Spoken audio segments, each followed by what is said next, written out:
Bakit tayo linggo-linggo nag-aaral ng salita ng Diyos? Bakit tuwing midweek ay nakikinig tayo ng Word of God? Bakit sa mga OBS? Bakit sa mga online nakikinig tayo ng Word of God?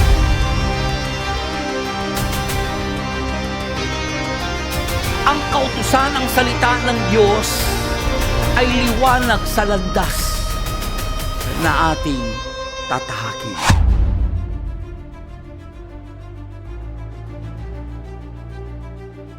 Nung si Jesus ay namatay sa krus, yun ay yung malaking kabayaran ng ating kasalanan. Wala na tayo. Patungo tayo sa kawalan, patungo tayo sa kahirapan, patungo na tayo sa impyerno. Pero nung si Jesus namatay, binigyan tayo ng bagong chance sa buhay. At ang buhay na yan, hindi na sa'yo yan! Kay Lord na yan! Kapag inamin mo, wala ka at mahina ka, doon mo mararanasan ang gabay, pagkilos ng Diyos sa buhay po natin. Mga kapatid na minamahal sa Panginoon, ito po ang huwag niyong kalilimutan. Once na ikaw ay naging totoong Kristiyano, hindi ka iniiwanan ni Lord kahit kailan. At kung kailan meron pagsubok na mabigat, doon mo laging kasama si Lord. Hindi ugali ng Diyos na pag may problema ka, iiwanan ka.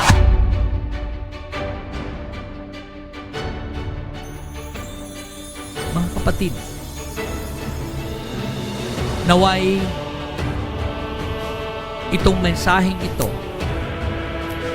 ay maging pananaw natin na ipaglaban ang pananampalataya sa mabuting balita. Nating kalilimutan, buhay ng Diyos ang ibinigay, matubos, mabalik ka lang sa Kanya.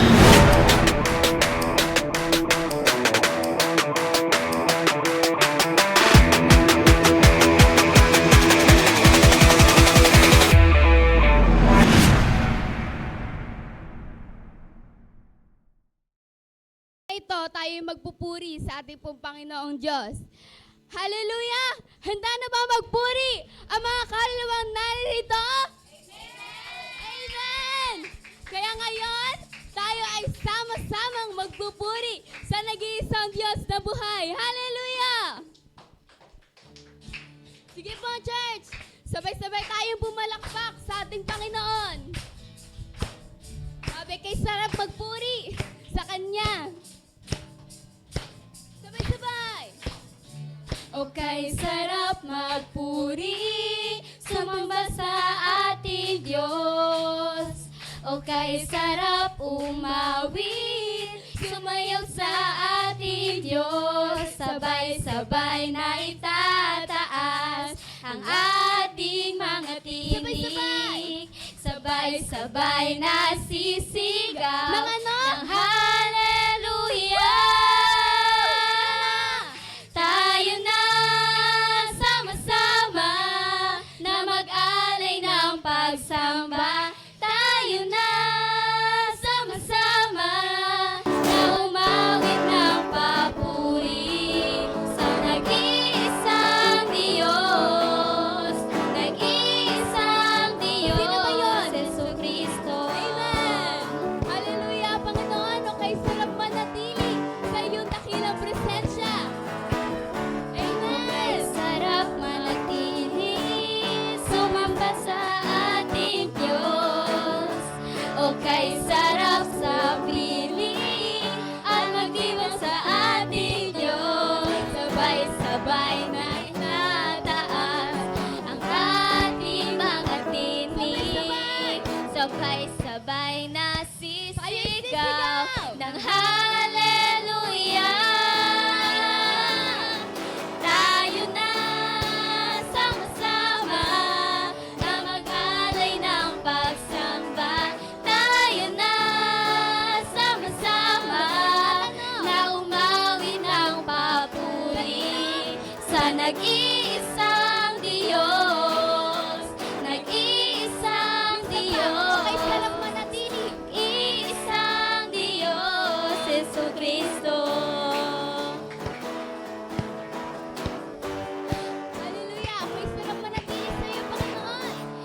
kay sarap manatili sa presensya ng ating Diyos. O kay sarap sa piling at magdiwang sa ating Diyos. Sabay-sabay na itataas ang ating mga tinig. Sabay-sabay na sisigaw ng hallelujah. Tayo na sama-sama na mag-alay ng pagsamba. Tayo na sama-sama na umawit ng papuri sa nag-iisang Diyos. Nag-iisang Diyos. Nag-iisang Diyos, Jesucristo. Tayo'y papalakpak. Pumalakpak. Umindak. Umindak. Tayo'y tatalon. Lumundag. At sisigaw. Lumiyak. Hallelujah. Pumalakpak. Umindak. Umindak. Lumundag. Lumundag. At humiyak. Tayo na sama-sama na mag-alay ng pagsamba. Tayo na sama-sama na umawit ng papuri. Tayo na sama-sama na mag-alay ng pagsamba. Tayo na sama-sama na umawit ng papuri sa nag-iisang Diyos. Nag-iisang Diyos. Nag-iisang Diyos. Kristo. Hallelujah! Purihin ka, Panginoon! Sige pa, parinig ako ng mga palakpak mo na yan. Hallelujah! O Diyos, naririnig mo po ang iyong pong mga anak. Pumapalakpak, Panginoon. Umindak at lumundag, Panginoon. At sinigaw na hallelujah, Lord God. Hallelujah. Sa dakong lugar na ito, Panginoon, itinataas po namin ang iyong pong pangalan, Lord God. Jesucristo, Father God at Holy Spirit, ang iyong pong kadakilaan sa aming pong mga buhay ay walang katulad, Lord God. Hindi mapapantayan ng sino man, Panginoon. Tunay nga na ikaw lang ang nag-iisang Diyos na siyang namatay, inako, kung ano man yung mga kasalanan na dapat kami ang kukuha ng parusa. Kaya Panginoon, sa mga oras na ito, hayaan mong muli ka naming itaas. Hallelujah. Itataas ang ngalan mo, Panginoon. Hari ka ng buhay ko. Come on, church.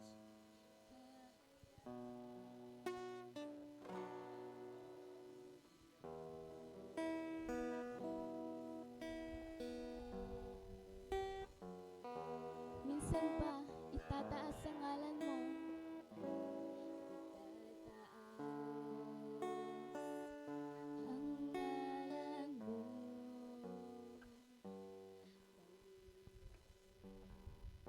Hallelujah, Lord. Naririnig mo, Panginoon, ang mga kaluluwang ito. Naghahayag ng iyong kadakilaan. Sinasabi ang iyong mga salita. Kadakilaan mo. Sama-sama nating sambahin ang Panginoong Diyos. Sinasamba ang nag-iisa na ka.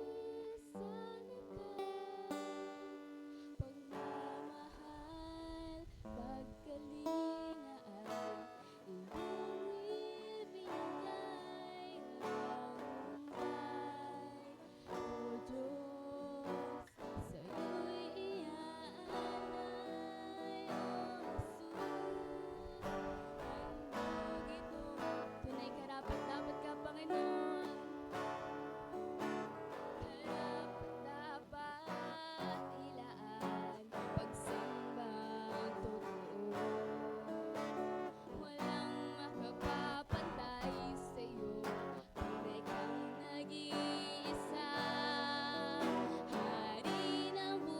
Minsan pa, karapat-dapat ka, O Diyos.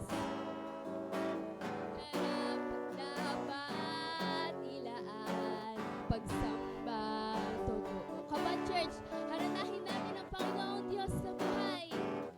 Amen. Tunay kang nag-iisa, hari ng buhay ko.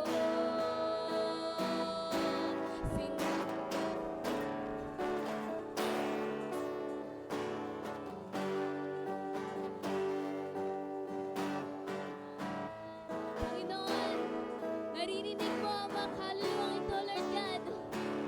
Kaya Panginoon, bakit namin na kumikilos ka sa kahulugan na ito, Lord God.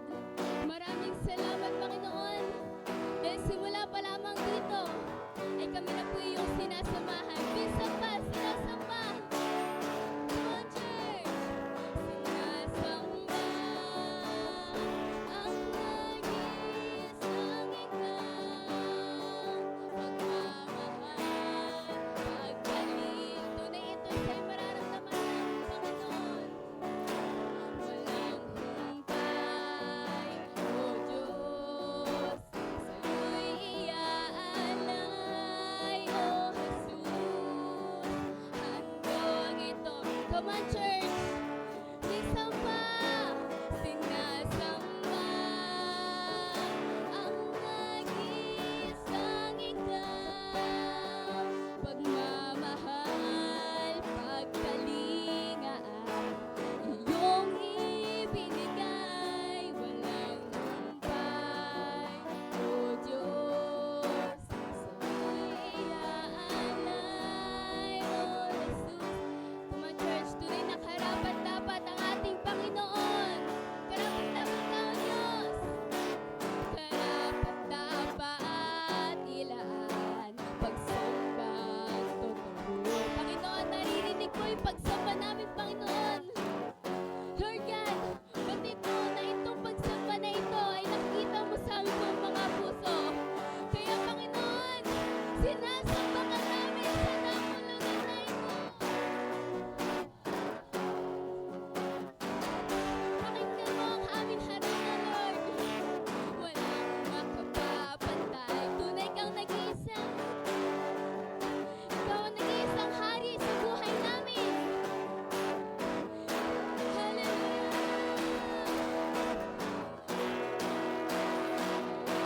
Sinasamba ang nag-iisang ikaw.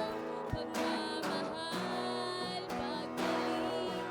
Ang church, ang presensya ng ating Panginoon, bakit natin? Lord God, huwag namin kumikilos ka dito, Panginoon. Oh, Jesus, handog sa nagkakaisang tinig. Come on, church!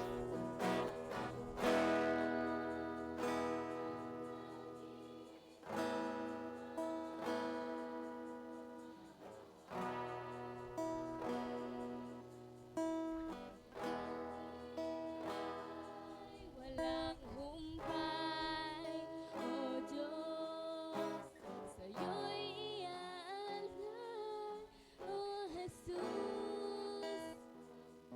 Walang humpay. Hallelujah, magsampa. Walang humpay.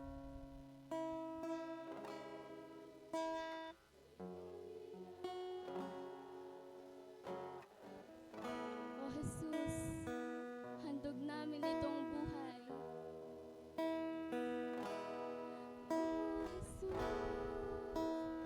handog itong buhay. Praise you, Lord Jesus Christ. Hallelujah. Maraming salamat, Panginoon.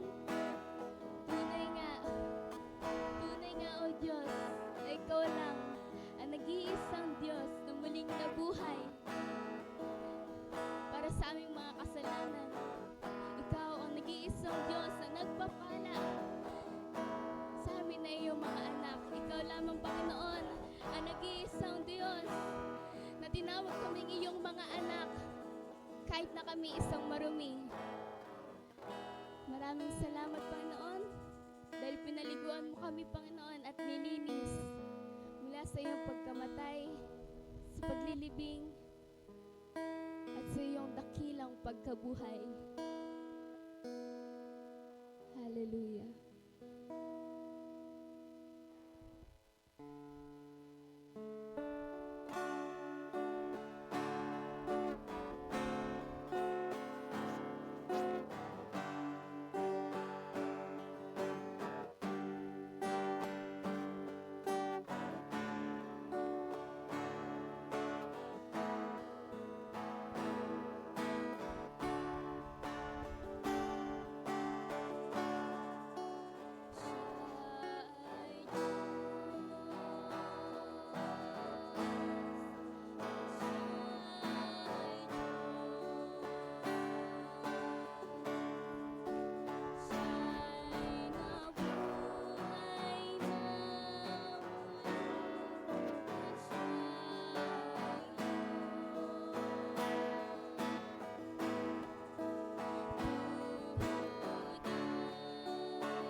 Amen. Isang malakas at buhay na palakpak po sa ating pong Panginoon. Sige po, bigyan po natin ang malakas na palakpak ang ating pong Diyos na buhay. Praise God. Hallelujah. Sige po, tayo po ipanandaling manalangin. Panginoon, minsan pa, maraming salamat po, Panginoon. Sa inyo pong presensya, Panginoon, sa umaga pong ito. Sa pagsamba, Panginoon, Lord, ang tanging tinataas ng aming pong mga puso at kaluluwa ay malugod ka sa aming pong buhay, Panginoon, sa tuwing kami haharap sa inyo. Lord, we ask your presence, Panginoon, in this place. We ask the Holy Spirit, Panginoon, na continues to move in this place. And there are thousands of angels, Panginoon, na magko-cover sa dakong lugar na ito.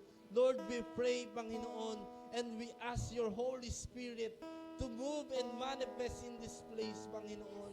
Lord, maraming salamat po sa umagang ito.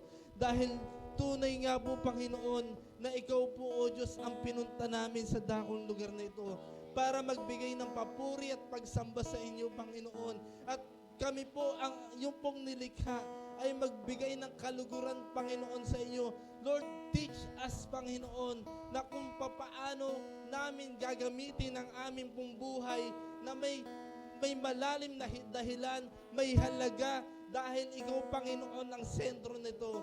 Lord, maraming salamat po sa inyo pong buhay na inalay sa krus, na kung bakit kami nandirito ngayon, dahil kayo po, O Diyos, ang unang umabot sa amin.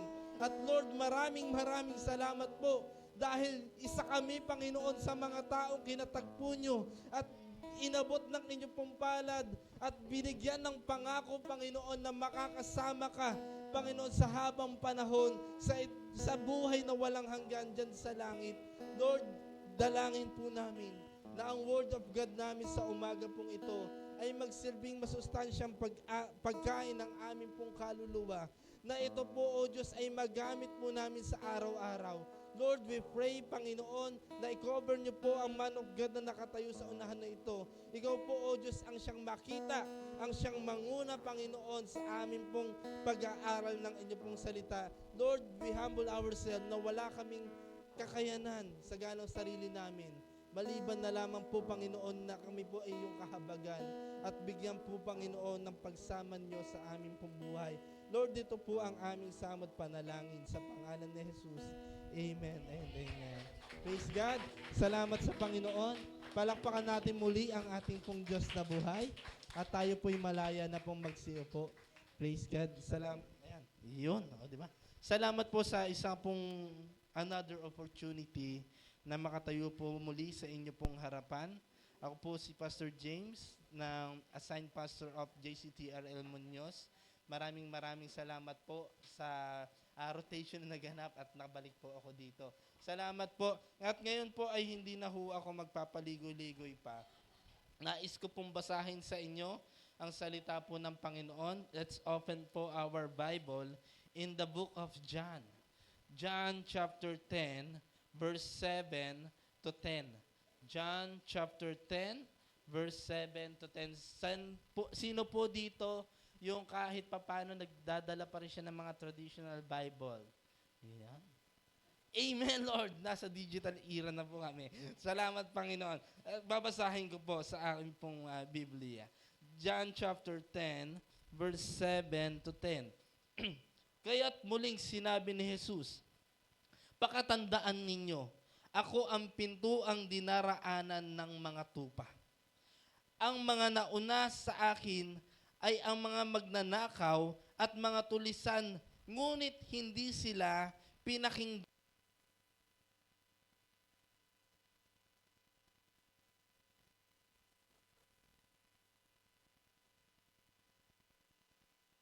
Lalabas at makakatagpo ng pastulan.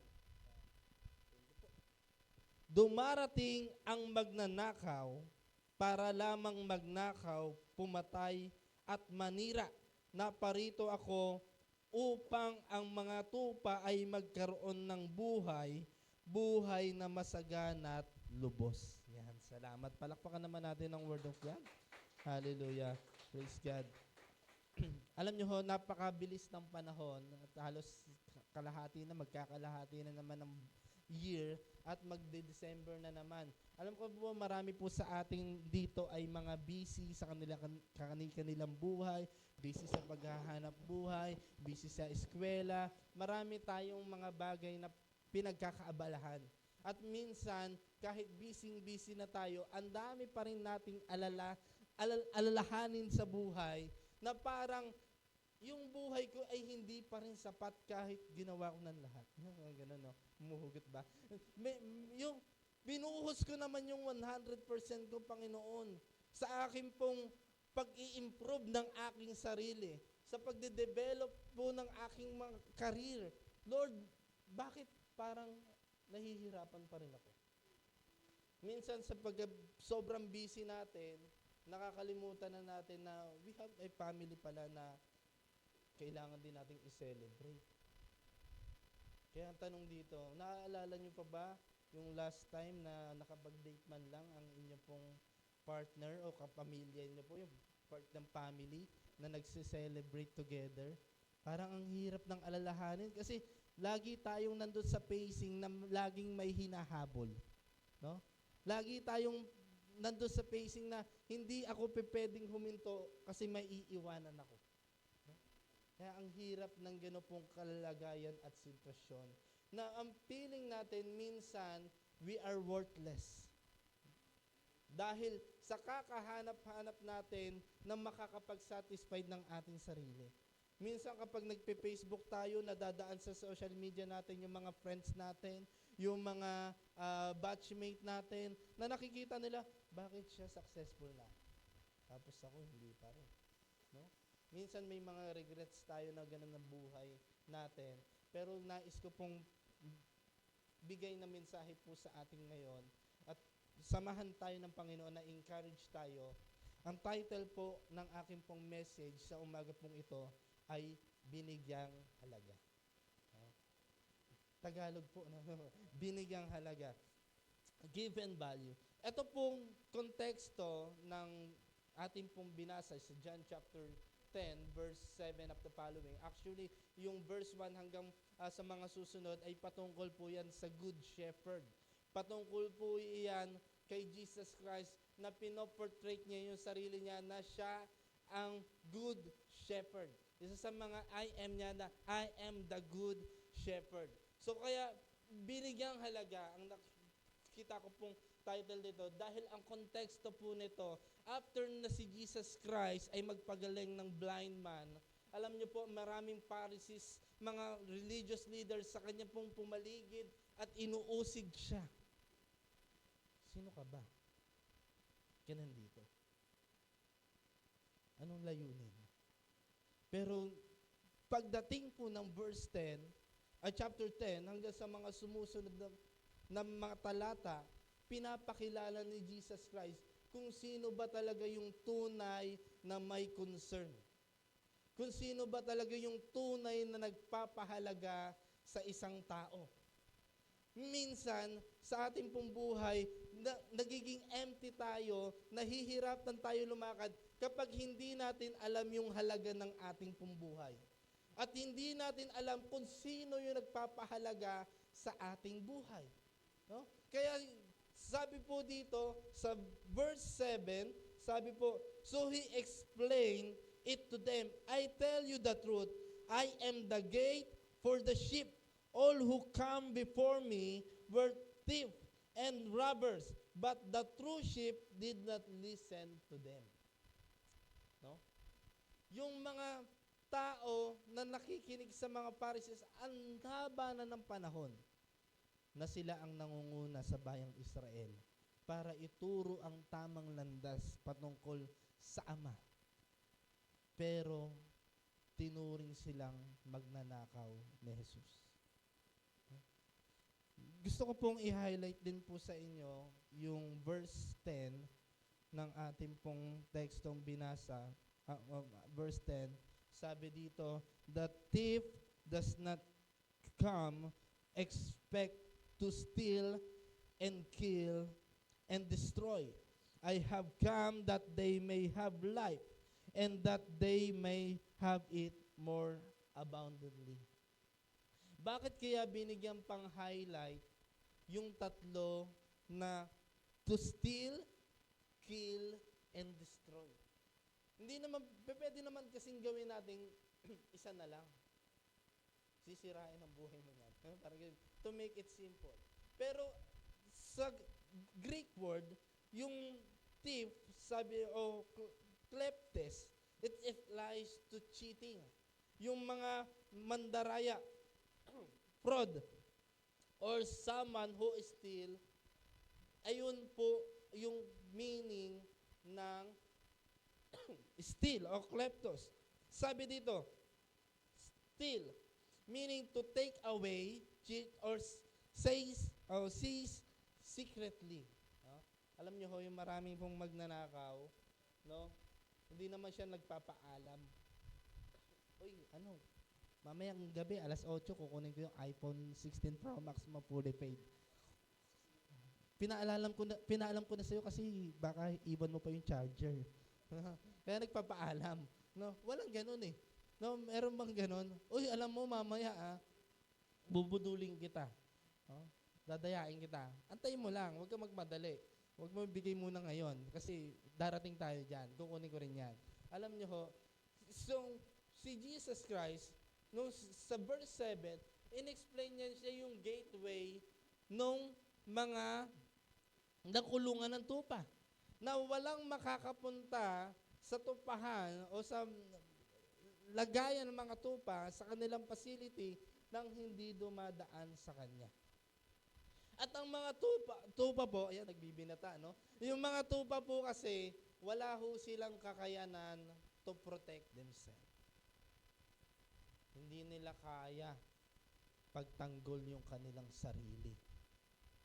Kaya kailangang merong shepherd na mangangalaga sa kanila. Ito po yung mostly pinag-uusapan dito. May tupahan, may sheep, at may shepherd, may good shepherd, and may bad shepherd. Nasaan kaya tayo doon? Sino kaya ang nangangalaga sa atin doon? Sabi po dito, to steal. Next, to kill. Taise. From those specific meaning to sacrifice or slaughter's animal, implying a violent destruction or destructive killing. Ito po'y brutal. I-isdir muna, dahan-dahan, hanggang makuha yung tupa. Pag nakuha na yung tupa, okay na. Anong gagawin sa kanya? Papatayin. Ganun ang kalalagayan ng maraming tao ngayon. In-steal, ay okay lang, huwag ka muna mag-church. Diyan ka muna, magpaka-busy ka muna dyan. Marami naman sila dun, kaya na nila yun. Overloaded na sa langit, huwag ka na sumama dun, dito ka naman sa akin sa kabila. No? Marami tayong excuses sometimes kung bakit hindi tayo nakakapaglingkod sa Panginoon. Na hindi natin namamalayan, nandun na pala tayo sa process of stealing. Naninanakaw na pala tayo. Hanggang sa anong mangyayari? You are killed. Spiritually. Ano nangyayari? Pag you are killed, alam mo, sisira ako na yung church. Ano totoo dyan eh? You only live once. Enjoy mo yung sarili mo. Magpakalayo-layo ka na. Okay lang yan. Alam mo, mahabagi naman ang Lord eh. Tsaka ka na lang mag-repent kapag nag-50-50 ka na. Wow, no? Buti may chances pa. Eh, paano kung biglaan kang namatay, hindi ka na nakabalik sa Panginoon? Steal, kill, at pangatlo, destroy. Sabi po dito, Apolles, destroy, from apolemy, meaning to destroy fully, ruin or cause to perish. No? Yung binanggit po sa verse 10, the thief does not came except to steal. Dito po ay referring to Satan's work. Trabaho po ni Satan to. Pero in context, kapag binasa po natin to, si Jesus Christ mismo, nire-refer niya itong tatlong bagay na ito, alam niyo ho kung kanino? Sa religious leaders. Sa mga Pharisees. Bakit? Kasi sila, paano sila nagnanakaw? Sa pamamagitan po ng false teaching. And selfish ambition, selfish shepherds and destroy to steal the glory that belongs only to God. Itong mahirap. Hindi lang nila ini-steal yung tao para mapalayo sa Diyos, pati yung glory ng Panginoon, ini-steal na rin nila. na ikaw ang magaling. Ang tagal na namin nangangaral dito, Jesus, tapos bigla kang lilitaw. Tapos sasabihin mo, you are the good shepherd, ikaw ang mangangalaga sa kanila. Kami yung nagpagal. Ang tagal-tagal na naming nangangaral dito. Kaya alam nyo, kapag merong mga miracles, kapag merong mga himala sa kanilang paligid, lagi silang nandun. Tinitignan nila, sino ba yun? Sino ba yun nandito? Sino ba yung gumawa niyan? Ano bang meron sa kanya? Kasi nag-aantay sila pare-parehas sa coming Messiah. Pero ang problema, yung Messiah na nasa harapan nila, hindi nila makita yung glory nun dahil gusto nila yung glory makuha nila. They're still. Mamaya na natin apply sa ating pong buhay. Baka mabigat. At minsan, o madalas, no? They are actually killing. Ano? Paanong paraan? Papakita nila sa tao na guilty ka sa kasalanan. Kaya marami pong pansinin nyo ho, kadalasan ng mga taong tinatawag ng Panginoon o yung mga taong sumusunod sa kanila, mga outcast people. Bakit? Kasi naranasan nilang pagtabuyan ng mga Hudyo. Subject sila for killing. Pag outcast ka, nasa outside ka ng Jerusalem, nasa outside ka ng temple, bawal kang makisalamuha sa kanila. Bakit? Ang tingin nila sa iyo, diyan ka na lang dahil mamamatay ka na sa ganyang kalalagayan. Ang hirap nun, no? Sabihin natin sa katabihan, praise God, nabuhay ka sa panahon ng habag. No? Hindi sa panahon na yun. Na ang value ng buhay ng tao, napakadali lang mawala. Madali lang kitilin. Madali lang ipagtabuyan at walang halaga. Praise God. And destroy. Marami hong kababayang Hudyo, Jesus Christ, ang buhay ay nasira dahil sa tradisyon at katuruan na pinapakaral sa kanila. Yung law na dapat magbibigay sa kanila ng pagtuturo, alam niyo ang ginawa nila? Parang opportunista din. No? Yung law, dadagdagan natin. Ang dami ng bawal. Kaya yung tao ngayon, bigat na bigat, hirap na hirap sumunod sa kanila dahil ang dami ng batas. Sa buhay nga lang ng mga mag-aasawa, hindi ko pa naman nararanasan yon. Pero sabi nga, 10 commandments lang binigay ni Lord sa bahay na, hindi lang 10. No, ang dami na, no? Salamat sa Panginoon. Pero alam nyo ho, sometimes, may mga theft din sa ating pong buhay. May mga magnanakaw din natin na hindi natin nakikita o hindi natin namamalayang nakakapasok na pala. Alam niyo ho kung ano yung mga bagay na yon? Theft of being busy, yung busyness, yan, sabi. Minsan, nananakawan tayo ng oras sa Panginoon dahil masyado tayong abala sa maraming bagay. Hindi natin nakikita minsan, nananakawan din tayo ng value natin sa ating pong buhay dahil ang dami nating hinahabol. Alam niyo ho, in Genesis chapter 2, nung si Jesus Christ, si Lord mismo ay gumawa, create niya ang lahat ng nandito sa ating mundo. Alam niyo ho, ang ginawa niya, in the 7th day, He rested. Bakit? May binigay ang Diyos sa tao na pahinga. At ang pahinga na yan ay para sumamba sa Panginoon.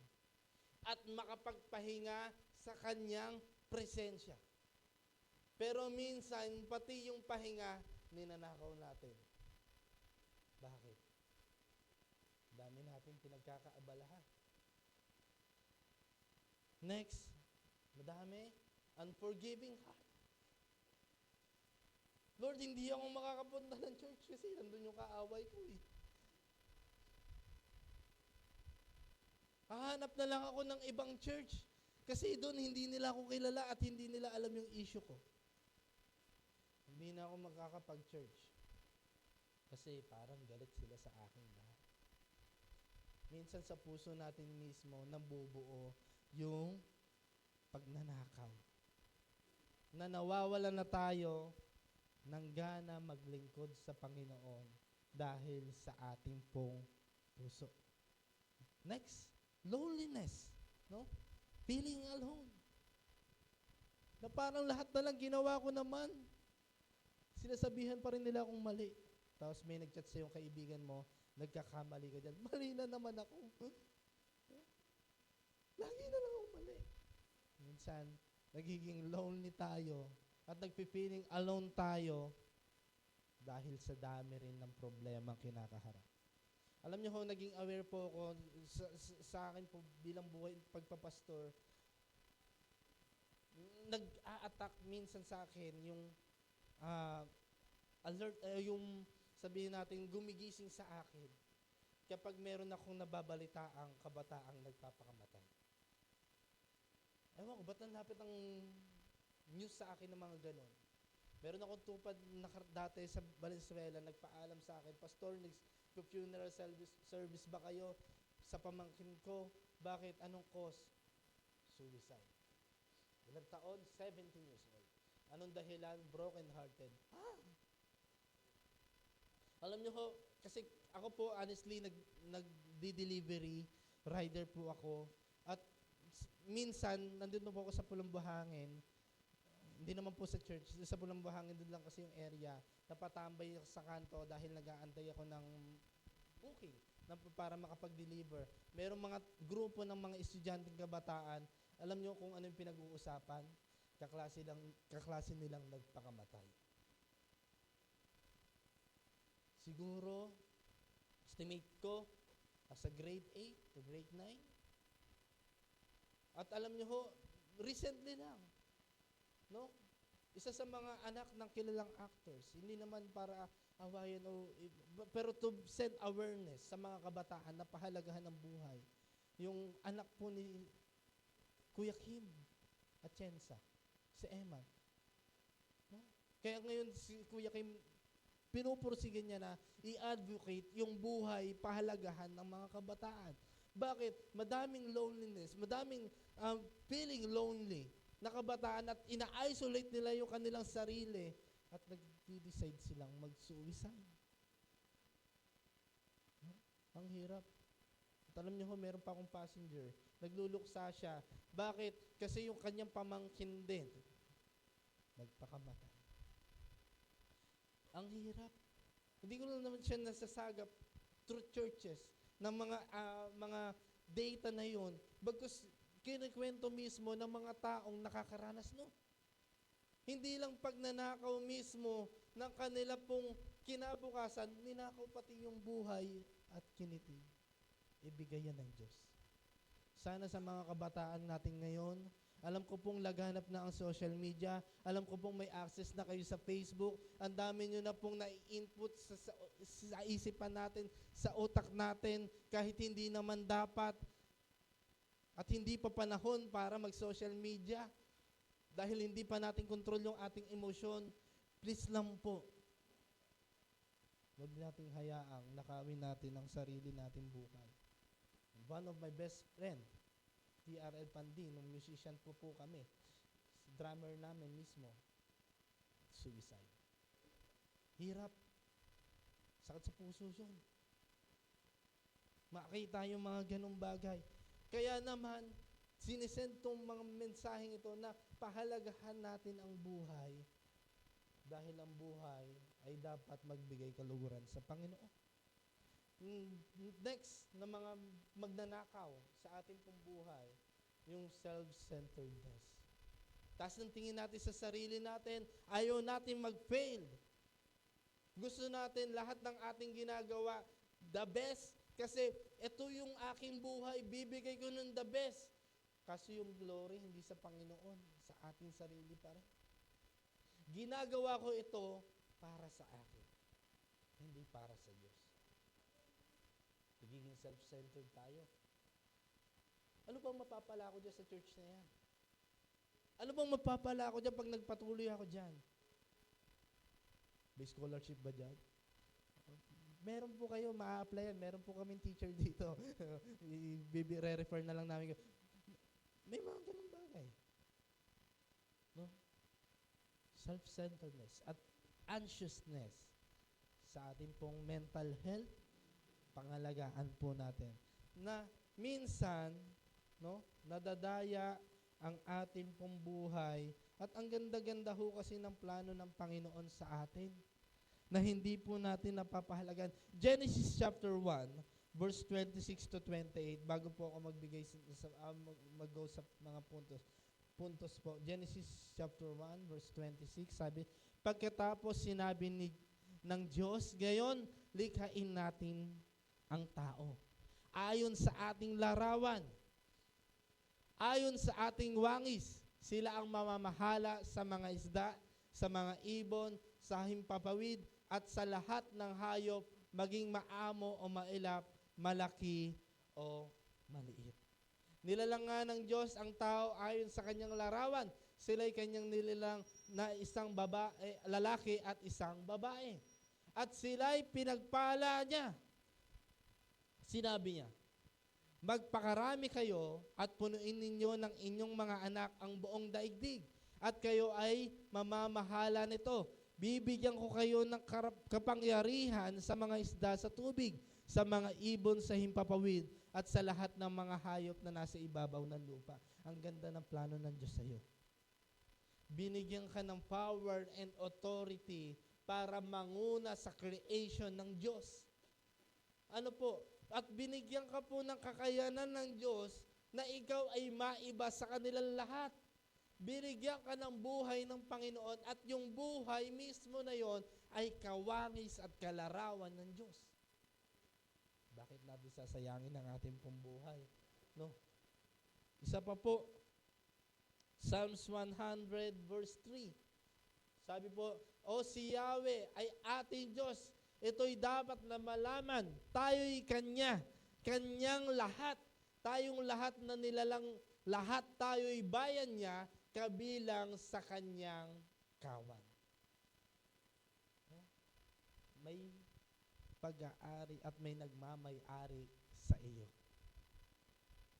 At nasa kawan ka ng ating pong Panginoong Jesus. Wala ka sa labas. Hindi ka tupang gala. No? Kung meron may pusang gala, may tupang gala din. No? Na nawawala sa tupahan. Pero alam nyo ho, ikaw ay tupa ng Diyos na kailangan nasa kanyang kawan at lagi kanyang iniingatan at pinoprotektahan. Sa pa pong verses, Psalms 8, verse 4, sabi dito, ano ba ang tao upang iyong pahalagahan o ang anak ng tao upang iyong pangalanan? Nilikha mo siyang mababa sa iyo ng kaunti. Pinuspos mo siya ng dangal at ng luwalhati. Ginawa mo siyang pinuno ng lahat ng iyong nilikha. Sa lahat ng mga bagay, siya'y ang iyong pinamahala. Mga tupa at kawan, pati na ang mababangis. Lahat ng ibong lumilipad at mga isda sa karagatan at lahat ng nilikhang nasa karagatan. O Yahweh, na aming Panginoon, sa buong mundo'y tunay kang dakila. Ang ganda ng description ng Diyos sa atin. No? Nilikha kang mababa sa Diyos. Praise God. Hindi ka ginawang nilikha kang mababa sa hayop. Nilikha kang mababa sa ipis. Ang hirap no? Siya yung nagro-rule sa iyo. Nilikha kang mababa sa isda. Hindi eh. Ang pamantayan, ang Diyos. Sa English translation, angels ang binanggit dyan. Pero sa New King James Version, angel. Sa NLT, binanggit God. With big letter G sa umpisa. Ibig sabihin, ganun ka pinapahalagahan ng Diyos sa paglikha sa iyo para pahalagahan mo rin yung buhay mo dahil una pa lang, binigyan kanya ng halaga. Palakpakan naman natin ang Panginoon. Hallelujah. Lord, we feel sorry, Panginoon, sa panahon na kami po ay hindi namin nakikita yung halaga namin. Na feeling namin katapusan na ng buhay. Na gusto na naming lumubog sa lupa. Pero Lord, sana maunawaan namin ngayon na meron palang Diyos na nagpapahalaga sa amin, na lumikha sa amin para merong layunin at purpose ang buhay na ito. Lord, maraming salamat. How did God make us worthy? First, by offering His life to save us. Basahin ko po yung verse 11 ng ating pong teksto, John chapter 10, verse 11. I am the good shepherd. The good shepherd lay down his life for the sheep. Si Jesus Christ, pinoportray niya, I am the good shepherd. The good shepherd laid down his life for his sheep. Yung pag-aari niya, handa niyang isakripisyo ang buhay niya para lang ingatan tayo. Para lang ingatan ka. Inalay ni Jesus Christ yung kanya pong mismong buhay para yung buhay mo ay magkaroon ng halaga. Because you are the sheep of God. Hindi niya hahayaan na yung isang tupa ng Diyos ay mawala. Sabi nga, 99, sa 100, isa lang ang mawala. Iiwan niya yung 99 para hanapin yung isa. Bakit niya kailangan hanapin yung isa? Dahil yung isa na yon, subject siya for kill, steal, and destroy. Alam niyo ho, sa Israel, ang mga good shepherd, nangangalaga talaga ng tupa. Pinapahalagahan nila ang isang tupa. At tinuturing nila yung parang isang anak. Hindi sila pwedeng mag-report sa amo na kulang yung tupa. Bakit kailangan hanapin? Kasi pag hinanap ko siya, baka sakaling lapain siya doon ng mga leon, makuha ko man lang yung kanya pong buto o kanyang bahagi ng katawan, kahit paaman lang, makapag-report ako sa amo ko na nilapa.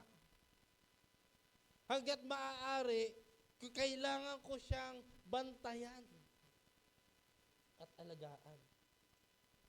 Yung iba kasing hireling shepherd, dinadaya. No? Makuha ng ibang parte. Nire-report sa amo nila, ito na ho yun. Wala pa naman picture po ng panahon ngayon. This is my lost sheep. Tapos send sa Gmail. Ito po, huwag nyo na pong i-deduct yung sahod ko. Alam nyo ho ba yung mga shepherd? Tinuturing ho silang mga outcast people. Hindi dahil sa kanilang kasalanan, dahil sa kanilang nature of work. Dahil most of the life po nila, nandun po sila sa pastulan at hindi sila bumababa sa kabayanan na hindi na sila nakikilala.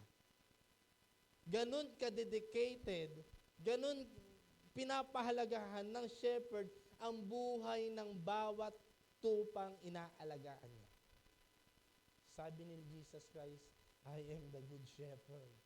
No?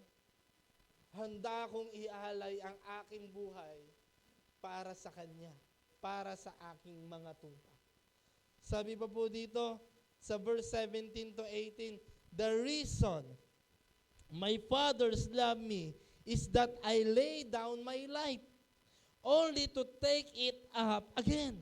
No one take it from me, but I lay it down of my own accord.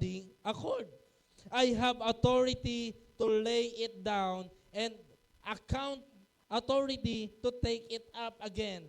These commands I receive from God. Lord, kung bakit mo ako binamahal ng lubusan, dahil yung aking pong buhay ay handa ko pong ialay para sa kanila. Ganyan tayo pinahalagahan ng Diyos. Nakaraan po ay mga panahon po ng pagpipika. Kung saan sinariwa po natin yung Hesukristong nag-alay ng buhay para sa atin. The perfect Lamb. No?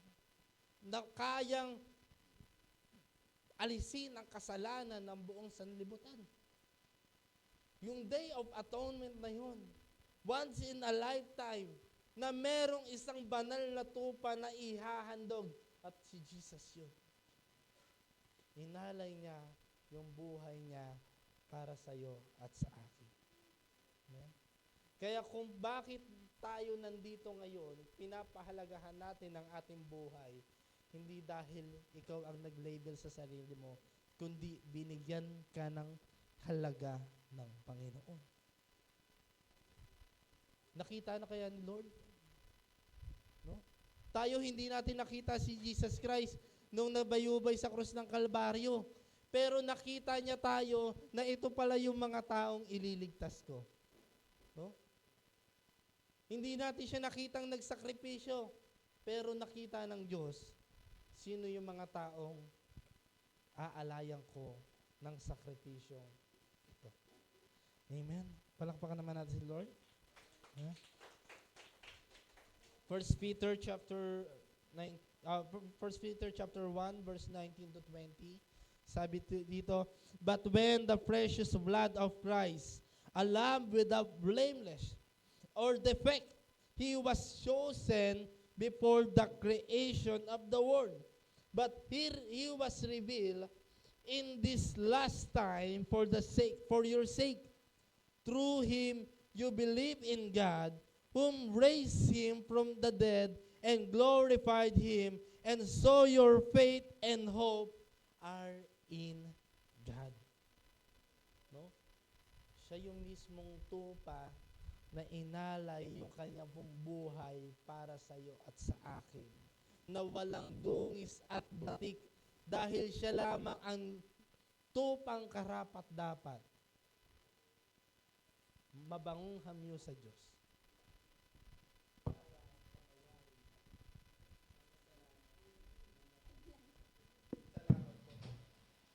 Ephesians chapter 2 verse 12 to 13. Ephesians chapter 2. Remember that that time you were separate from Christ, excluded from citizenship in Israel, and foreigner to the covenant of the promise, without hope, without God in the world. But now, in Christ Jesus, you who once were far away have been brought near by the blood of Christ. Amen. Palakpakan naman natin ang Panginoon. Sa Bible verse na lang ito, sulit na eh. Dugo ni Kristo ang inalay para sa iyo. Dugo ng kaisa-isang Diyos. Kamahal-mahal ng Ama. Pag tiningnan natin yung buhay ni Jesus Christ, wala siyang ginawang mali. Pero before the foundation of the world, alam na ng Diyos ang solusyon sa iyong kasalanan. At alam na ng Diyos ang taong kayang pumawi ng iyong kasalanan. 100% human, 100% God, and that is Jesus Christ. Na alam niyo ho, doon siya'y nasa krus ng Kalbaryo, isa siyang tupang walang imik, na handang tanggapin lahat ng sakit, parusa, yung paghampas sa kanyang likod na tumatangay ng laman. Yung pako na napakalaki para lang bumaon sa kanya pong buto. At yung koronang tinik na kayang tumagos sa bungo ay inilagay sa kanya. Para ano? Para yung dugo niya tumigis. At ang dugo niya yun, ang purpose nun, iligtas ka at ako. Ang purpose nun, para wala nang sino mang ang tao umasa sa kanyang sarili, mapagod sa paggawa ng kautusan, mag-alay ng mga tupa na hindi umaabot. Ang ginawa ng Diyos, sinatisfy niya yung kailangan ng pamantayan sa kabayaran ng kasalanan. At pag-aalay ng tupa mismo, pag-aalay ni Jesus ng kanyang buhay mismo, ang naging kapalit kung bakit ka mahalaga. Amen. Kaya nung habang pinag-aaralan ko siya, nahihiya ako sa Diyos kasi minsan, lahat na sinabi ko kanina, guilty ako doon. Mga batchmate ko ho, sila successful na, natutuwa naman ako sa Lord. Minsan po habang kami ni Sister Pat ay kumain sa labas, habang kami nadadaan dito sa Kaipumbo, yung branch po na KFC doon, isa po ko sa mga engineer, kabatchmate ko. Sabi ko sa kanya, kabatchmate ko yung sa mga gumawa, sa mga engineer dyan. Sabi ko, dapat, kung pinurso ko talaga, yung pinaka-career ko, hindi ko alam. Pero nagpastor ako eh. Sabi niya, mas mahalaga yung pinili mo na nagpastor ka kaysa kunin yung opportunity magtrabaho ka sa mga corporate na makukuha yung oras mo sa Diyos. Kilala niya kasi ako na workaholic, na nauubos din yung oras pag nilaan yung gusto ng paghahanap buhay. At salamat sa Panginoon, bata pa lamang po kami, ay minotivate na kami ng mga magulang na maglingkod sa Diyos. At age of 13, nasa church na ho ako. Actually, nung pangalang, halos, nung lumalaki na ako, nag-KBS ako sa ibang church kasi tita ko pastora. Napunta ako sa church natin sa dati kong church sa Valenzuela, 13 years old, hanggang sa 2015.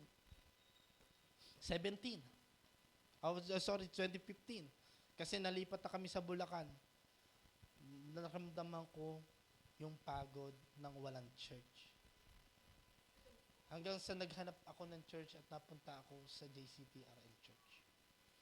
At doon ko napatunayan na buhay ang Diyos at handa kang i-redirect sa pangangailangan mo. Nung nasa church na po ako, ito po yung testimony ko sa inyo sa mga kabataan dyan. Nasa church na po ako, ito po yung kasagsagan na kailangan mo mag-aral at pumili ng career na yung lalandasin. Pero habang nag-aaral po ako ng college, buwi ako dito, Bulacan to Manila to Bulacan, Friday to Saturday, para hindi lang ako magkulang sa church. Sabi ko, Lord, gusto kitang paglingkuran eh. Tapos yung college ko. Pero, hindi ako pumasok ng corporate.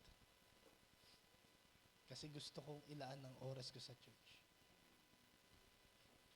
Sabi ko, Lord, ikaw nang bahala sa future ko. Kasi inalay ko na rin yung buhay ko sa iyo eh. Wala akong magagawa doon. Hawak mo na yung buhay ko eh. Kasi naunawaan ko, siya rin mismo yung nagbigay pahalaga sa aking buhay sa krus ng Kalbaryo. Lahat tayo ay parang abo lamang, usok lamang na sandaling lilitaw at biglaan ding mawawala. Kaya kung ikaw ay mawawala ngayon, na wala sa Panginoon, isang malaking kalungkutan sa buhay ng isang tao yun. Kaya hanggat maaari, sulitin natin yung panahon na nabubuhay tayo na naglilingkod sa Panginoon. Bakit? Kasi siya yung mismong unang naglingkod sa atin. At yung buhay niya mismo, ang pinaglingkod niya sa atin para magkaroon ka ng buhay na karapat-dapat at kasiya-siya. Amen? Kaya salamat sa Panginoon. By the grace of God, dinala po ako sa kapastoran at hanggang ngayon po ay naglilingkod pa rin sa Panginoon. Lord, maraming salamat sa Panginoon. Ito po yung testimony ko. Alam ko marami po kayong testimony sa inyong sarili. At alam ko pong laging nagpapakilala ang Diyos sa bawat isa sa atin. Huwag nating sayangin yung pagkakataon na yon. Naiwan natin yung buhay na ito na walang halaga dahil hindi natin nakilala ang tunay na Diyos. Amen? Palakpakan natin ang Panginoon. Next, by choosing us as His own. Sabi dito sa verse 12 to 15 ng ating pong teksto, the hard hand is not the shepherd and those not own the sheep. So when he sees the wolf coming, he abandons the sheep and runs away. Then the wolf attacks the flock and scattered it. The man runs away because he is hard hand and cares nothing for the sheep. I am the good shepherd. I know my sheep, and my sheep knows me, just as the Father knows me, and I know the Father, and I lay down my life for the sheep. Inulit niya ulit. Ito pong description na ito, dalawang uri ng shepherd. The hireling shepherd and the good shepherd. Sila yung hireling shepherd. Ano mo yung trabaho ng hireling shepherd? Upahang mangangalaga ng tupa. Minsan sila ay mga substitute. Pagka yung pinaka-may-ari ng shepherd o yung good shepherd ay may sakit, minsan naghahanap sila ng mga uupahan para meron pa rin nagbabantay sa mga tupa pag wala yung pinaka-may-ari nito. Anong ginagawa nila? Sabi dito, the hireling shepherd is not the shepherd and does not own the sheep. Hindi niya pagmamay-ari yun. Inupahan lang siya para magtrabaho doon. Pero alam niyo ho ang description sa kanya. So when he sees the wolves coming, he abandons the sheep and runs away. Pagka may nakitang kalaban, anong gagawin? Tatakbo. Aalis. Lilisan. Ilang beses mong nakita yung sarili mo na parang iniwan ka na. Ang hirap, no? At hahayaan niya ng hireling shepherd na yon na ikaw ay lapain. Kill and destroy. Bakit? Wala siyang pakialaman dahil hindi kanya pagmamay-ari. The good shepherd know my sheep and my sheep knows me. Ano pong pinapakilala dito? They have intimate relationship to each other. Kaya si Jesus Christ, by choosing as His own, for us, we are owned by God. Ang sabi po ng Panginoon, yung mga tupa ko, kilala ko yan. At yung mga tupang iyan, kilala ako. Katulad ng aking ama. Kung paano ako nakikilala ng aking ama, ganun ko rin siya kilala. Bakit? Meron kaming relasyon. Kaya yung pagpili ng Diyos sa atin, siya ay nakikipagrelasyon sa iyo. At ikaw ay Kanya. Church is the bride of Christ. Ang pinag-alayan ng buhay ng ating pong Panginoon. At ikaw mismo yon, tinuturing ka ng Diyos na sa Kanya. Kapag hindi natin alam kung sino yung nagmamay-ari sa atin, maliligaw tayo. Kaya nga famous itong palaro na ito eh. yung maghuhuni ka sa iba't ibang hayop, tapos hahanapin mo yung mga kagrupo mo. Bakit? Dapat alam mo yung tinig ng kagrupo mo. Parang mga tupa. Alam nyo ho, trabaho po kasi ay isa sa mga assistant sa event industry, sa wedding. So, nandun, may mga venue kami na napupuntahan na may mga tupa. Nakakatuwa nga kasi pangarap ko makakita ng tupa eh. Dito sa may Pulilan, meron dyan po napakalaking North Polo. Ang dami nilang mga alagang kabayo at alagang mga tupa. At nakakatuwa yung mga tupa. Pag ako sumisipol, tinatawag ko, ayaw lumapit. No? Tapos pag hinahabol ko sila, nagkukumpulan sila. Ang attitude ng mga tupa, alam nyo ho, kapag hinahabol sila, kahit ng mga predator, hindi ho sila liligaw na mag-isa aalis. Ang gagawin nila, magsisiksikan silang sama-sama. Kapag tinawag na sila ng amo nila, sama-sama rin sila, nagkukumpulan at nagmamadali. Ganun kasi yung attitude ng tupa. No? Hindi yung siya palisaw-lisaw, hindi sila independent. Lagi silang nakadepende sa mga kasama nila. Bakit? Sabi nga, malabo ang mata. At medyo angat sa buhay. No? Hindi ganun yung mind nila. Ka-sharp. Kaya, hindi nila kayang protektahan ang kanilang sarili. Kaya naman, si Jesus Christ mismo, sinabi niya, I am the good shepherd. Bakit? Kasi pinagmamay-ari kita. Kung ikaw ay pagmamay-ari ko, hindi kita hahayaang mawala at masaktan. Amen?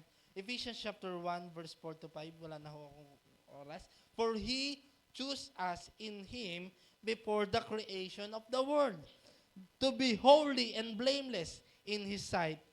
In love, He predestined us for adoption to sonship through Jesus Christ in accordance with His pleasure and will. Tinawag ka niya simula pa lamang nung umpisa. Psalms 139, verse 1 up to following, ganito tayo kilala ng Diyos. To the chairmanship of Psalms of David. Si David po ito. O Lord, you have searched me and know me.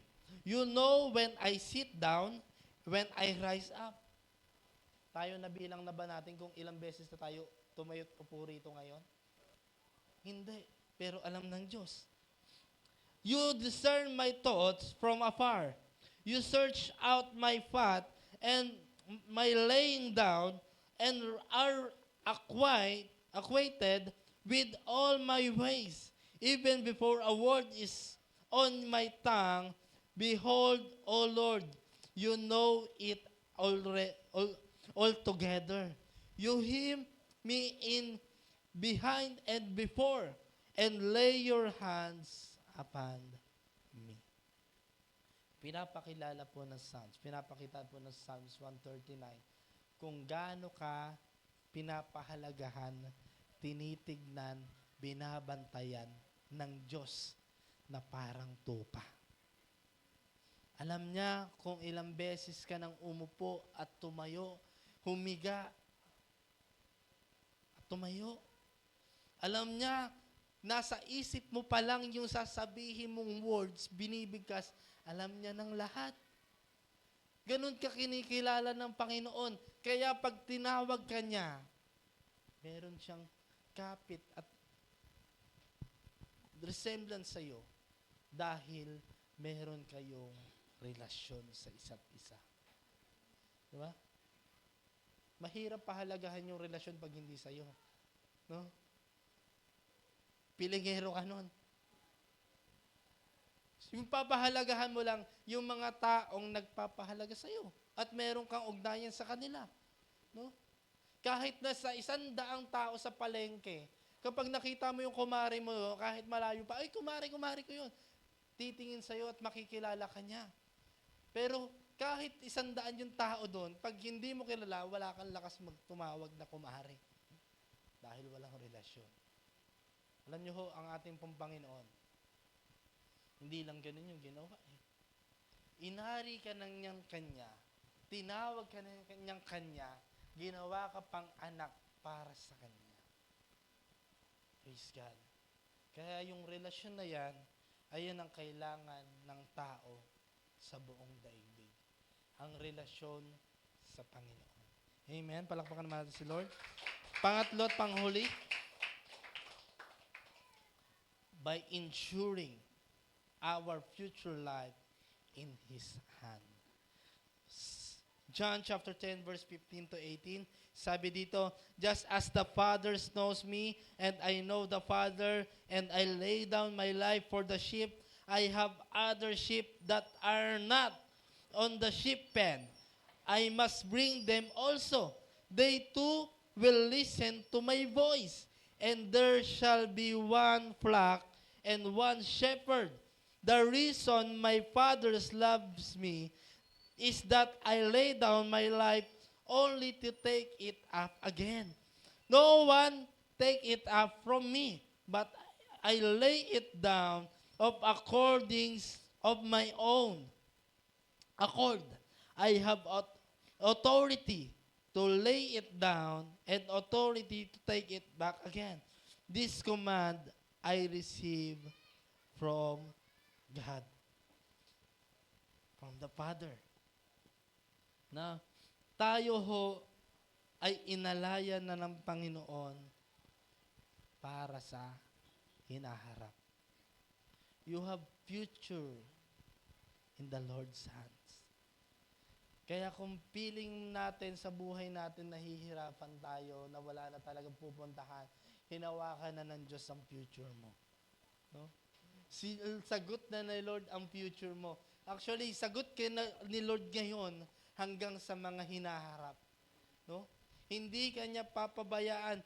Lord, marami pang mga tupang wala siya sipen. Wala pa sa kulungan. At alam mo, inaantay pa rin ng Diyos ang maraming taong makapasok dito. At isa ka sa mapalad na nakapasok sa paghahari ng kaluwalhatian ng Panginoon at pangangalaga ng Diyos. He is the good shepherd na kung saan handa niyang ialay ang kanyang buhay para sa atin, hindi lang ngayon, hanggang sa atin pong hinaharap. Romans chapter 8, 15 to 17, the Spirit you receive does not make you slave, so that you live in fear again. Rather, the Spirit you receive brought about your adoption to sonship, and by Him we cry, Abba, Father. The Spirit Himself testified with our spirit that we are God's children. Now, if we are children, then we are heirs. Heirs of God, tagapagmana ng Diyos, and co-heirs with Christ, if indeed we share in His suffering, in order that we may also share in His glory. Tupa na ginawa, inalay ng Diyos ang buhay para sa kanyang mga alagang tupa, anak na pinahalagahan ng Diyos, at di lang yan, ginawa ka pang tagapagmana ng Panginoon. No? Kung dito sa lupa, wala tayong mamanahin, wag kang mag-alala. May mamanahin ka sa langit. Last verse na lamang po, Revelation chapter 7 verse 17.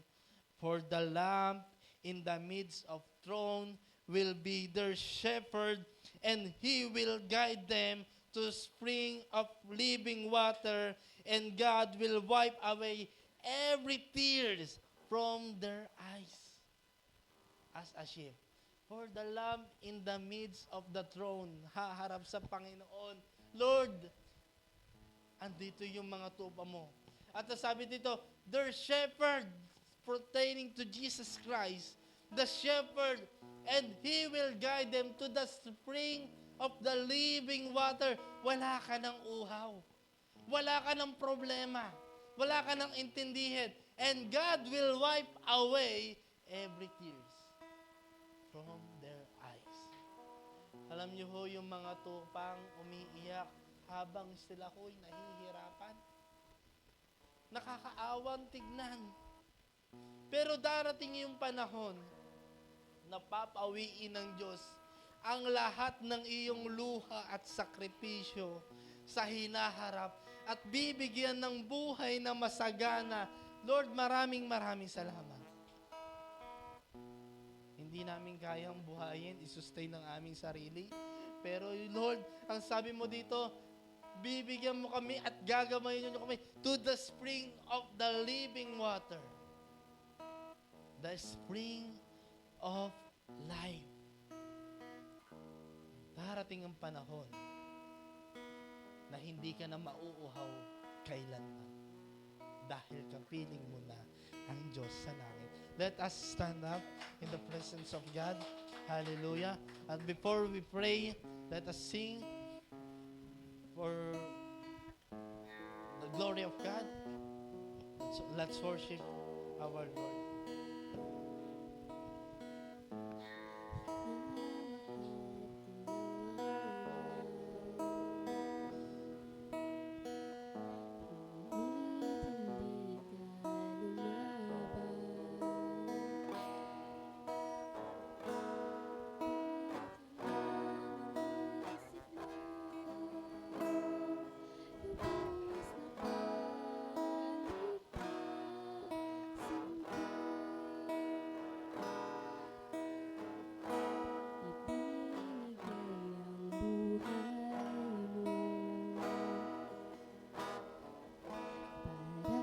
Sa bagong buhay ko, pagkat sa isip ko'y ako minamahal ang tulad mo, pag-ibig ng kay ganda sa iyong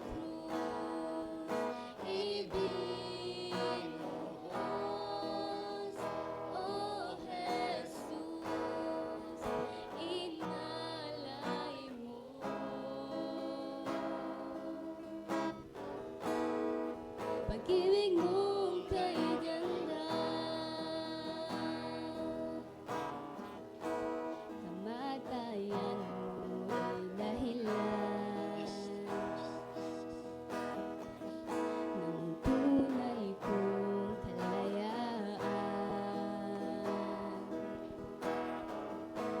Kami ngayon'y iyong anak, minamahal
Panginoon. Lord, inaamin namin hindi kami karapat-dapat para pag-alayan ng buhay. Lord, hindi kami deserve ng iyong buhay, Panginoon, sa krus. Pero Lord, hindi mo tinignan yung aming pong kakayanan o yung mga bagay na masama naming nagawa patungkol sa inyo. Lord, tinignan niyo pa rin po, Panginoon, yung halaga ng aming pong kaluluwa. Kung mapapahamak ito sa impyerno, Panginoon, Lord, ang laking problema ng aming pong buhay. Lord, maraming salamat, Panginoon. Dahil sa lubos at biyaya ng inyong pong pag-ibig at habag sa amin, binigyan niyo po ng halaga ang buhay na ito. Pinahalagahan niyo po, Panginoon, yung buhay na ito. At Lord, patawarin niyo kami kung minsan ninanakawan namin ang aming sarili, na hindi namin binibigyan ng karapat-dapat na atensyon ng aming pong buhay. At Lord, hindi namin nabibigay yung deserve na buhay na ito na nagbibigay ng kaluguran sa inyo. Lord, tulungan niyo po kami, turuan niyo po kami na manangan sa inyo pong presensya. Lord, kami po'y magmistulang tupa na laging nakadepende sa inyo, Panginoon. Lord, wag kami maging makasarili sa aming pong buhay. Lord, alisin niyo po yung pagtingin namin sa sarili namin na napakataas, na parang kami po ay nagmimistol ang Diyos ng aming pong buhay. Lord, tulungan niyo po kaming maging submissive, Panginoon, sa inyo. Lord, you are the good shepherd. At kami pong mga sheep, Panginoon, ng mga tupa na mahihina, Panginoon. Lord, kung marami man po sa amin ang napilayan, Lord, ikaw po, O Diyos, ang siyang humihilot sa bawat tupang napipilayan. Ang nagre-rescue, Panginoon, sa mga tupang naliligaw ng landas. Lord, na pupunta sa lugar ng kadiliman. The shadow. Lord, we pray, Panginoon, sa lahat po ng taga JCTRL Caloocan, yung mga tupang nawalat na ligaw, tulungan niyo po kami, Panginoon, mapabalik sa inyong pong tahanan. Tulungan niyo po kami, Panginoon, na maabot muli sila at mapaalalahanan muli sila, Panginoon, na ang tunay na buhay ay hindi sa mundong ito, kundi kay Kristo. Lord, maraming salamat sa inyo pong salita. Naway tignan namin ang halaga ng pagiging shepherd niyo, Panginoon, hindi ang aming sarili. Lord, marami na pong bayarang shepherd ang nangalaga sa amin at pinabayaan kami. Pero Lord, ikaw po ay nagpapatotoo na ikaw ang tunay na pastol na nangangalaga sa amin. Lord, tawagin niyo kami at maririnig ka namin. Lord, tulungan niyo po kami na abutin ng niyo pong mga tinig ang buhay na ito at manumbalik, Panginoon, sa inyo. Lord, sorry sa amin pong mga nagawang pagkakamali at pagkakasala. Inaamin po naming mahina kami. Lord, palakasin niyo po ang bawat tupang nagkasakit, ang bawat tupang nawalay, at ang bawat tupang muntikan ng mamatay. Lord, we pray na ikaw po, O Diyos, ang siyang humawak sa buhay ng bawat isa. Ito po ang aming samot panalangin. Maraming salamat, Panginoon. In Jesus' name, amen and amen.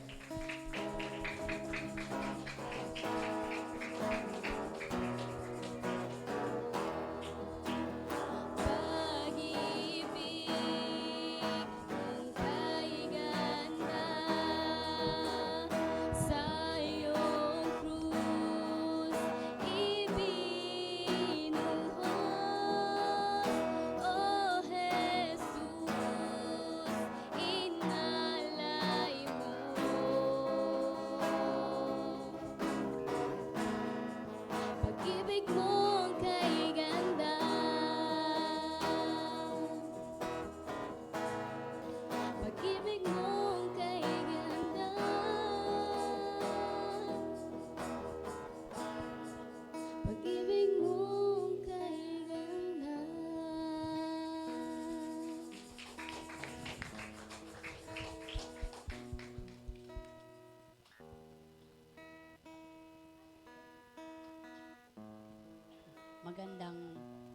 po sa inyong lahat. Blessed na po ba kayong lahat sa sinabi ni Pastor na binigyan tayo ng alaga ng ating Panginoon Isus. Dahil sa buhay ko, naramdaman ko rin yung may alaga rin pala ako. Papasalamat din ako sa buhay kong ito at binigyan ako ng kalakasan ng Panginoon at kahit na ganito ang boses ko, okay lang kasi nagagampanan ko na rin ang tungkulin ko bilang isang magulang sa mga anak ko, nakakakilos na ako sa bahay.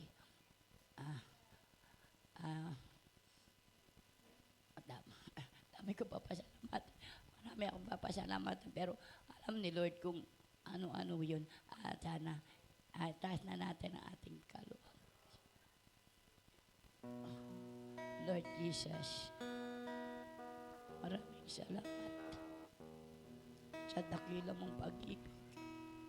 Binigyan mo sa amin binigyan mo kami ng halaga. Maraming salamat sa buhay namin. Maraming salamat, Panginoon. Wala kaming sawang magpasalamat sa iyo. Binigyan mo kami ng lakas at nakarating kami dito. Sinama mo kami sa mga tupo mo. Binigyan mo ng halaga. Maraming salamat, Lord. Maraming salamat.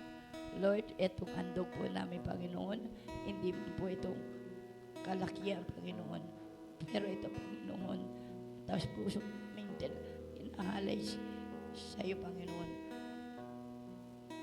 Sana po, Lord, ito mga amin binigay na halaga ay makatulong sa aming church. Lahat ng mga pangangailangan ng aming church na lumaki at magkaroon ng aming mga pangarap dito sa aming church na lumaki at gumanda at lumawak, Panginoon, at lalo-lalo nang iniiling namin, Panginoon, nabigyan mo po kami ng mga tao at mga tupan na naliligaw at makarating din sila dito sa aming sambahan.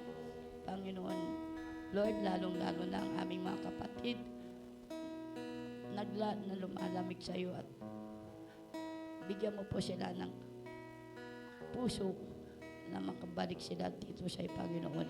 Hawakan mo po sila, Lord. Huwag mo silang bibitawan, Lord. Ganon din po kami, Panginoon. Hawakan niyo po kami ng maigpit. Dahil kung wala ka sa amin, Panginoon, baka kami ang bumitaw. Pero dahil sa iyong dakilang pag-ibig, Panginoon, naririto kami ngayon sa iyong harapan na sumasamba at nagpupuri at nagpapasalamat. Ang lahat ng ito, Ama, tinataas namin sa iyo ang papuri at walatihan at magpapasalamat. Ito aming samot dalangin sa pangalan ni Jesus. Amen.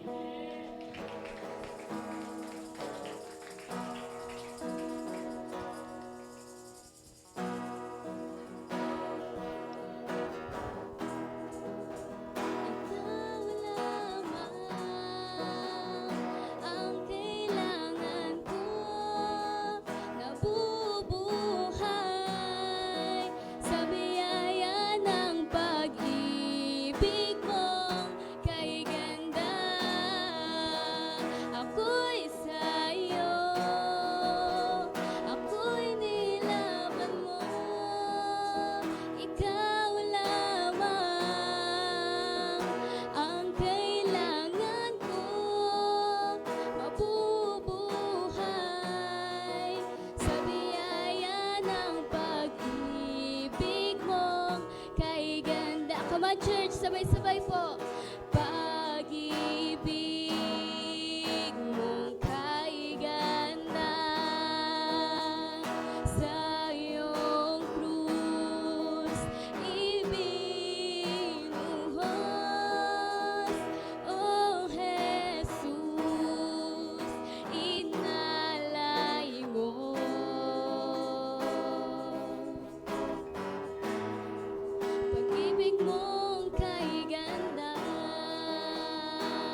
Pag-ibig mo kay ganda.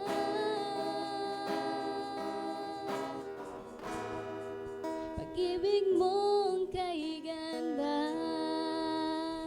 Amen. Hallelujah, Lord God. Maraming salamat sa iyo pong pag-ibig na kay ganda na siyang nagbigay ng halaga sa amin pong mga buhay.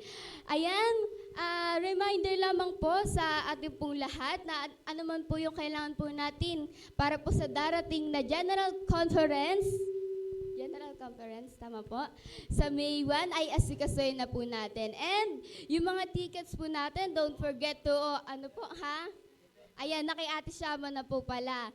Ayan, sige po. Patingin nga po ng mga mukha ng mga tao na narito. Sige po, tayo po magpupuri sa ating pong Panginoon. Patingin nga ako ng mga tao na narito sa likod. Sige, ay, praise God. Wait, nakita ko si Kuya Lendon. Andiyan si Kuya Lendon. Praise God. Amen. Sino pa? Sino pa? Si Pastor San. Andito si Pastor Sani. Grabe. Grabe. Bakit may espiya dito? Espiya. Eh, wala din dito yung pastor natin. Wala din dito si Pastor Boyet. Dalawa sila ang spy natin. Oo. Ayan. Pero sige, i-welcome na rin natin ating po mga spy.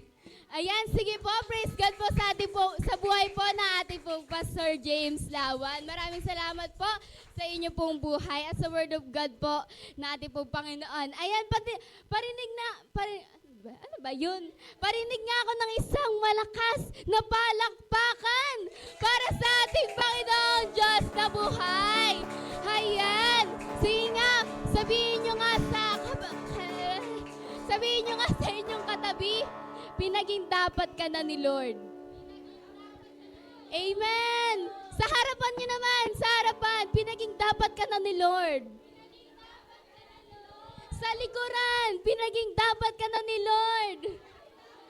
Walang nasa likod mo, ate.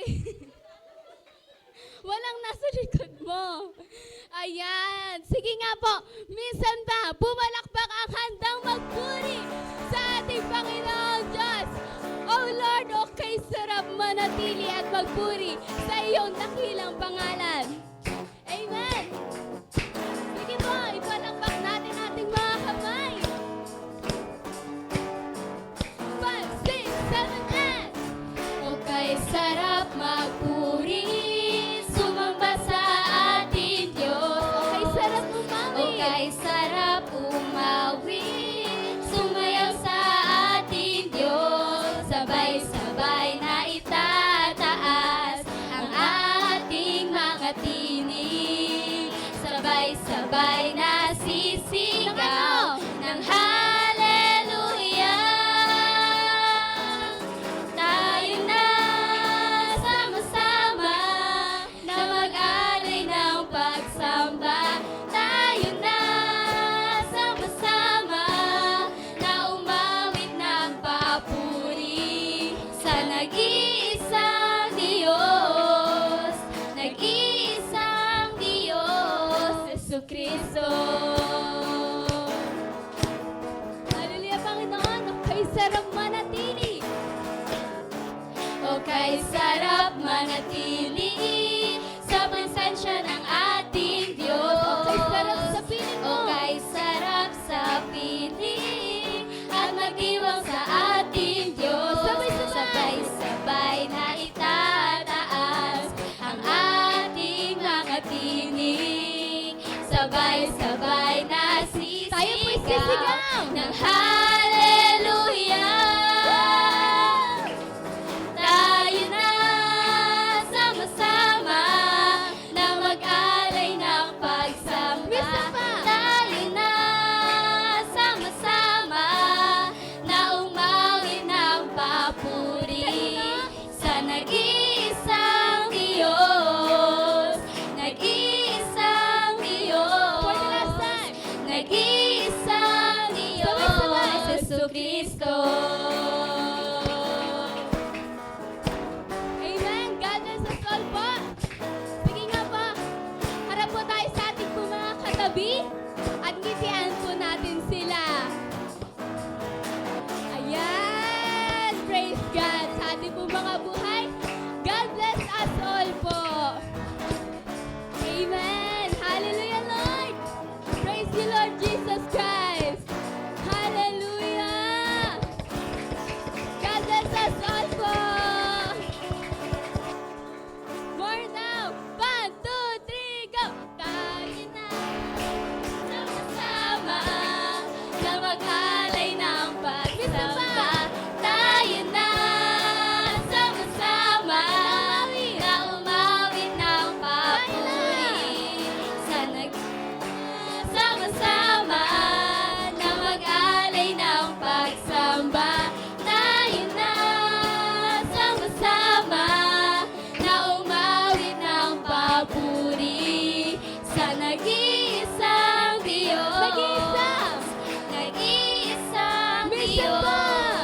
Christ. Amen. Hallelujah. Amen. Tayo po'y magpi-picture taking. Ayan.